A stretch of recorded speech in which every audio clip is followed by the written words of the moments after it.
What's up, everybody? I have already given you guys a rundown of my 2020 Skeeter FXR. This is the 20-foot version. If you guys haven't seen my initial walkthrough, go ahead, give it a little click. You guys can watch that over here. And I'm gonna give you guys a more detailed run through because in that video, I promised a lot of you guys after I ran this boat, after I got it fully rigged up, I would give you guys a run through of this boat. I'ma give it all I got, like 23, I stay on top, I do it like it's my last shot, we're grinding every day, ain't no other way, I'ma give it all I got, like 23, I stay on top, I do it like it's my last shot, we out here every day, ain't no other way, I work hard for what I got, now I'm standing at the top, used to dream about that Bentley. I am going to start off by kind of running through the things that I added to it, and then I'll give you details on how this boat is running.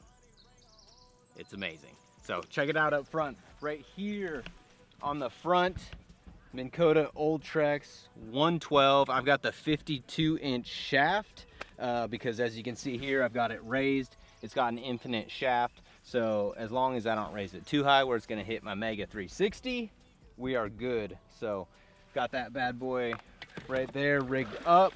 I added a troll lock right here. So when we get up north in that big water, I've actually got this through bolted. So I don't have to worry about it coming through my deck. I got big washers on the backside. Reached up in there for my rod locker and loaded that bad boy up. Humminbird Mega 360. And then up front, I've got two Humminbird Solix 12. So when I did that initial walkthrough, I just had the one Helix unit that came standard up here. Took that off, mounted my two Solix 12s, and I've got them rigged with this one, my back unit, where I run mostly my GPS and my 2D sonar or DI. I've got that directly mounted to the aluminum plate. So it's super sturdy. I don't have to worry about that coming off. It's through bolted on there.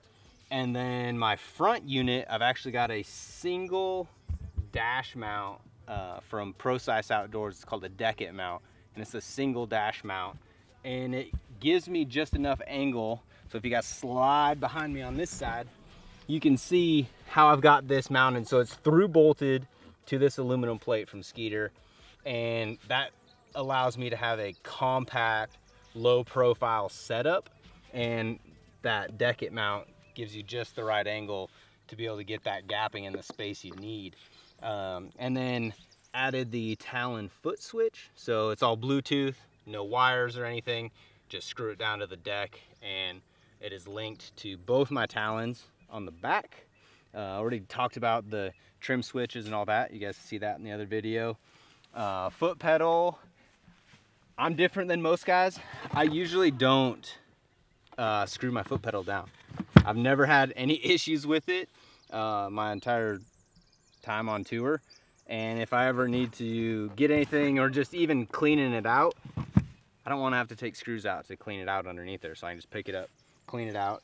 I mount both my transducers right here. You hear a lot of times you got to keep these a certain distance from your trolling motor so that you don't get interference from the magnets. But when my trolling motor is in the water, it's far enough away, I don't have to worry about it. So I've got these mounted up here all nice and wire loomed up. So one for the Minn Kota and then one for my Humminbird for my heading sensors. And as we move back through here, you can see I've got a bunch of Alpha Angler rods rigged up, ready to rock and roll in there. Nice and easy, piece of cake. I did actually widen out the front tube a little bit and then placed some rubber gasket around there. So that one's all set up. Already took you guys through like tackle, that's all the same. So the biggest change from the last video, two more Humminbird Solix 12 units. So I use one again for mapping in 2D like I do up front, but instead of running 360, this one is my Mega DI and my Mega side imaging. So I've got 4 of the exact same units on here. Also mounted to a ProSice Outdoors dek-it mount. This is just the dual dash mount. So everything is ran and wired super simple. It's clean, it's easy to access, and extremely durable. So I don't have to worry about any of that big water out there in the Great Lakes. Hotfoot's the same, got that mounted. Everything else is pretty much the same back here. The next thing that we did is got all of our batteries mounted, so you can see how clean Skeeter has kept the rigging back here. So you've got one wide open compartment, super easy to access, and I'm very pleased with how easy it was to rig this boat and how easy it was to run the wires. They've got a bunch of piping ran through, so it's easy to keep it clean, so you don't have wires everywhere. I'm super picky about having it clean, orderly, so I know exactly where everything's at, and it all runs back through this one clamp that I mentioned in that first video, and that makes your life a lot easier rather than trying to shove it all into one tiny little clamp, because I've got my Mega DI-SI transducer as well as my talons all running through that, as well as your jack plate wiring and things like that. So all that's hooked up onto the Perco switch, easy to shut off. I've got my graphs actually ran straight to the battery, and then I run inline fuses on the positive side. That way that I've got no interference, it goes straight to the battery. Nice and clean and easy to rock and roll. And like I mentioned, talons, 2 8-foot talons.